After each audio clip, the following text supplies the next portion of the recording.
আসসালামু আলাইকুম রহমতুল্লাহ।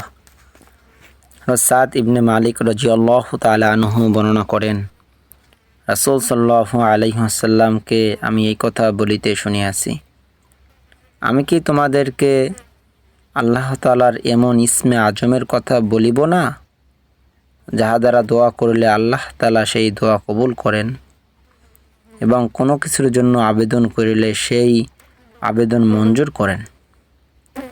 সেই দোয়া হইতেছে দোয়া ইউনুস। হযরত ইউনুস আলাইহি ওয়াসাল্লাম 3টি অন্ধকারের মধ্য হইতে এই দোয়া করিয়াছিলেন।